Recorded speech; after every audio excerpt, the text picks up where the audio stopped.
Hello, my name's Anna. I'm an English teacher from England, but I live in Sicily, in Italy, and I love languages and I also love reading classic novels. So this year I've taken on the Classics Club book challenge to read at least 50 novels over a period of 5 years. So I'm reading one a month. So far I've read five, and my fifth one is Martin Eden by Jack London. And you can see how much I've enjoyed this book because it's all creased, like as you can see. So this book is semi-autobiographical because Martin shares lots of common points with Jack. They're both sailors from San Francisco who then aspired to become writers. So basically the story is that Martin Eden returns from a time at sea and he meets a girl called Ruth Morse, and he falls in love with her. She's a beautiful girl and she belongs to a higher class than Martin, and this meeting arouses in him his ambition. He wants to move in the same social circles as her, and he wants to be able to talk about different subjects like philosophy and politics. And he also wants to achieve financial success. So he sets his mind on becoming a writer. And basically the story talks about his struggle to become a writer when many people don't believe in this possibility, and then in the end he finds out what the real cost of this success is. So this is the first time that I've read Jack London, and I must say I really enjoyed reading this book, as I said before, because I like the way that Jack London writes. It's sort of really real. An example of this is in the way that he expresses the feeling that develops between Martin and Ruth. It sort of feels really warm and exciting. So Martin basically falls in love with Ruth almost at first sight.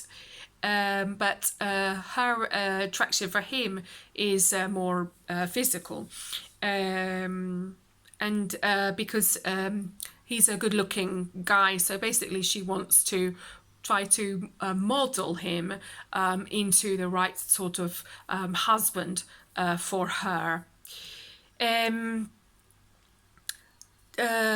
This book has some interesting ideas to think about.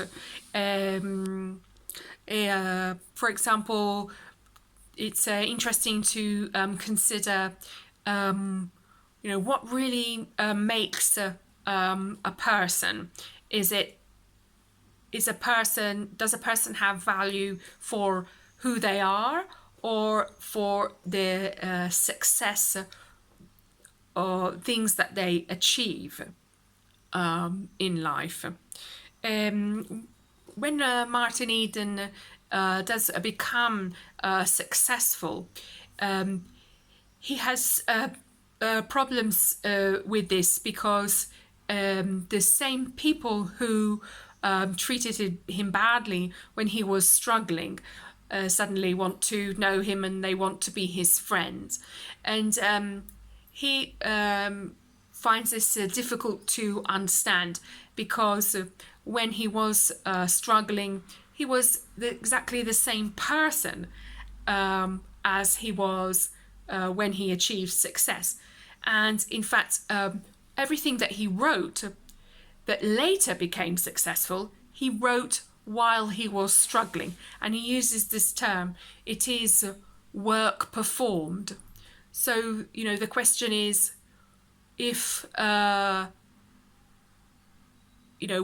do people like him just because he has been approved by a publishing house or by journalists?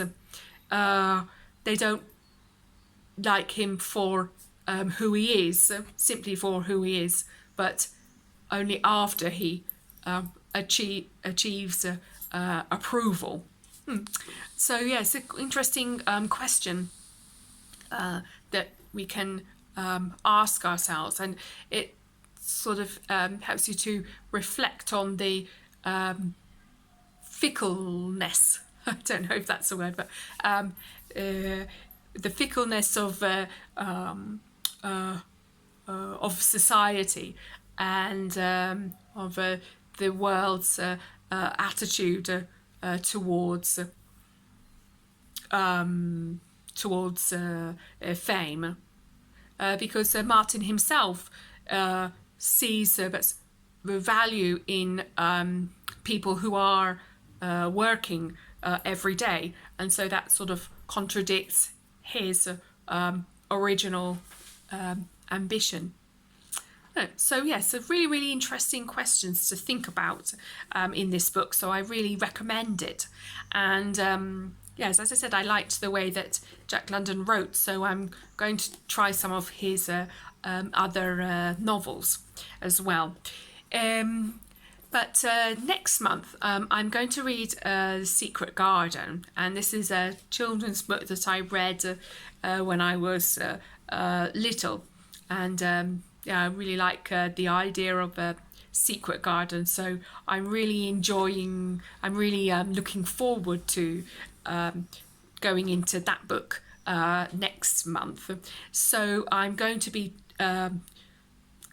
sharing my thoughts or some interesting quotes on Instagram throughout the month, and then at the end of June I'll be back for another review, both in video and on my blog. I've also done an article on my blog about Martin Eden, so check that out. And on my blog you can also find copies of Secret Garden, so if you don't have your own version, then you can read along with me in an audiobook or a PDF.